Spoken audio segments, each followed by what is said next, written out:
अब मैं जाऊंगा सतीश जी के पास। सतीश जी, आज उसका इस्तेमाल हो रहा है, लोगों से जो पैसे लिए जा रहे हैं ना, उससे जेट्स खरीदे जा रहे हैं, फाइटर जेट्स खरीदे जा रहे हैं, हथियार खरीदे जा रहे हैं, सड़कें रिकॉर्ड किलोमीटर से एक दिन में बन रही हैं। लिहाजा ये जस्टिफाइड है आज की बढ़ोतरी, और इसको लेकर कोई हाय तौबा नहीं होना चाहिए।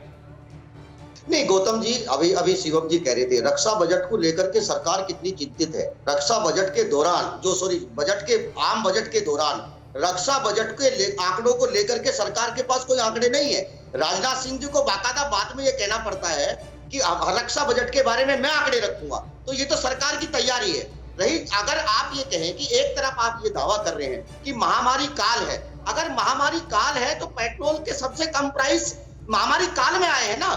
अगर महामारी काल में पेट्रोल के सबसे कम प्राइस आए हैं और सरकार ये कहती है, सरकार ने जब ये कहा कि हम पेट्रोल के कीमत को कहीं ना कहीं मार्केट रिलेटेड करेंगे, तो तब सरकार का दावा ये था कि हम कहीं ना कहीं इसका बेनिफिट ग्राहक को मिलेगा।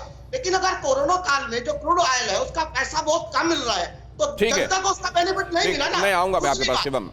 मतलब आप ये कह रहे हैं सतीश जी कि आज सरकार को खुलकर ये कहना चाहिए कि पेट्रोल और डीजल से हम पैसे ले रहे हैं, हमारा राजस्व उसमें जा रहा है, ये इसलिए ये बढ़ोतरी हो रही है।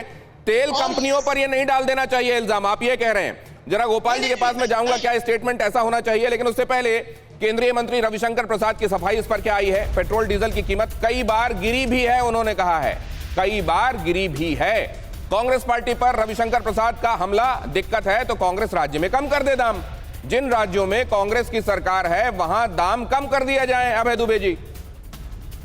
दिनेश गौतम जी, बहुत आपने जब आपकी स्लाइड्स बताई थी तो मैं गौर कर रहा था उस पर।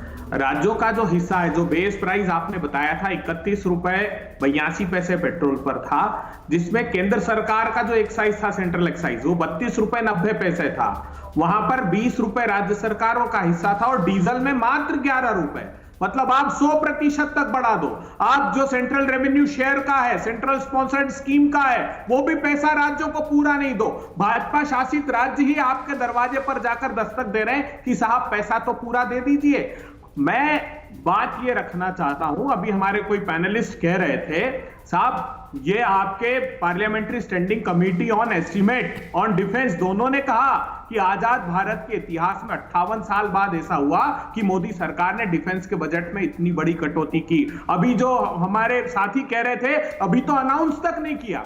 प्रधानमंत्री जी चाहें तो तुरंत इसको जीएसटी के दायरे में लाएं और 20-20, 25-25 रुपए तुरंत कम हो जाएंगे। देखिए इसका फर्क सीधे। चलिए, तो आपने इसका जवाब दे दिया। अभय दुबे जी, मैं आपके पास आगे भी आऊंगा। अभी आपने कुल मिलाकर यह कह दिया कि राज्यों का हिस्सा तो वैसे ही कंपैरेटिवली देख लीजिए बहुत कम है। जो एक्साइज के तौर पर केंद्र सरकार लेती है उसके हिसाब से आप देख लीजिए राज्यों का हिस्सा पहले ही कम है। न्यूज़ टॉप 9 रोज सुबह 7 बजे और शाम 7 बजे सिर्फ TV9 भारतवर्ष पर।